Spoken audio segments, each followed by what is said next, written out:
Noite. Boa noite, boa noite. Acho que a primeira coisa a dizer sobre o programa do Governo e a sua apresentação é a seguinte: com aquela arrogância toda, Sócrates assinou a sua própria sentença de morte. E o Governo, para 4 anos, deu a alma ao Criador naquele momento.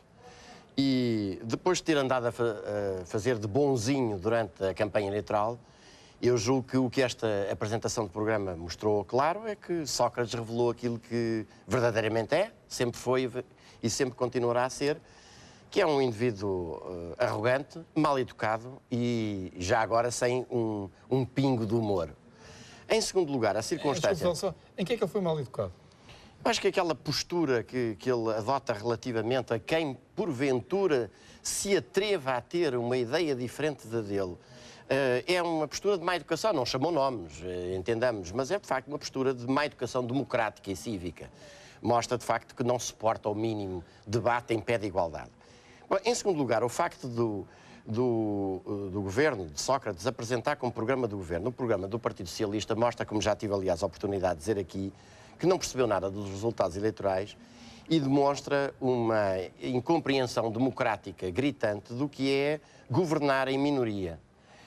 Se o povo português lhe tirou a maioria absoluta e lhe tirou, além disso, meio milhão de votos, é precisamente porque não quis que o Governo tivesse como programa o programa do Partido Socialista. Mas, relativamente agora ao conteúdo do programa, eu acho que é sobretudo importante assinalar 2 pontos que respeitam à posição do Governo relativamente aos trabalhadores. Bom, para além de outros, como o facto de não se fazer uma única referência à nacionalização da Quimonda, como também já tive a oportunidade de defender, e, portanto, salvar do desemprego umas centenas de trabalhadores e manter em Portugal uma empresa de tecnologia de ponta estrategicamente importante. Não dizer uma palavra de não à privatização da TAP, o que mostra que o PS se prepara, aliás, em parceria ou com o beneplácito do PSD para fazer essa privatização. Há 2 pontos. Por um lado, a posição face aos trabalhadores no que diz respeito ao Código de Trabalho, a posição face ao grupo dos trabalhadores professores em matéria de sistema de avaliação.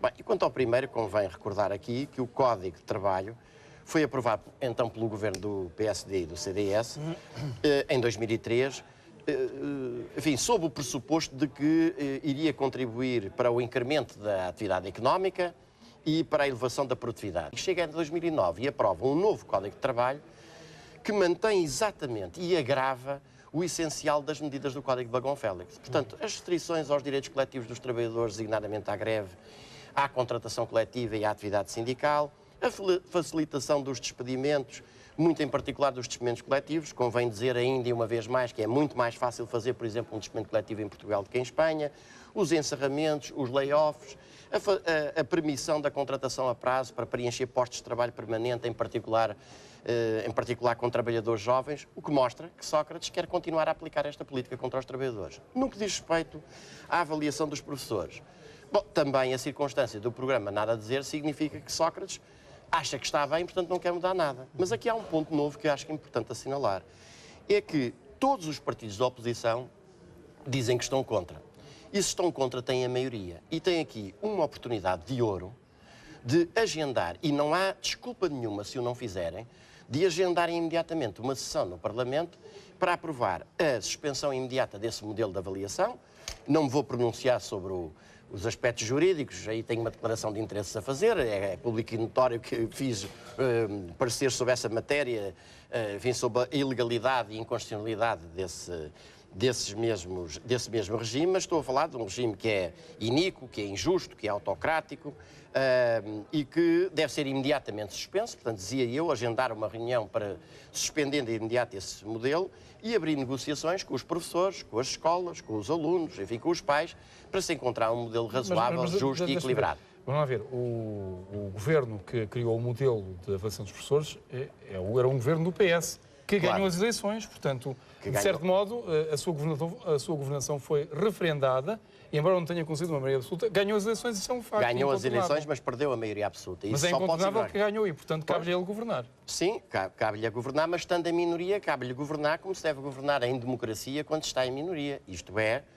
como também já tive a oportunidade de dizer, não é sentando-se em São Bento chamando com um ar autoritário e paternalista aos outros partidos para lhes procurar impor acordos, eventualmente, mas, pelo contrário, buscando pontos de entendimento. Ora, sobre esta matéria, o Partido Socialista tem o entendimento que o sistema de avaliação que está é muito bom. E a esmagadora maioria do povo português e dos trabalhadores, e em particular dos professores, e ao que parece todos os partidos da oposição, entendem, e muito bem, em meu entender, que é muito mau. E por isso eu entendo que os partidos da oposição, todos juntos têm a maioria, o que devem fazer é impor essa derrota ao governo.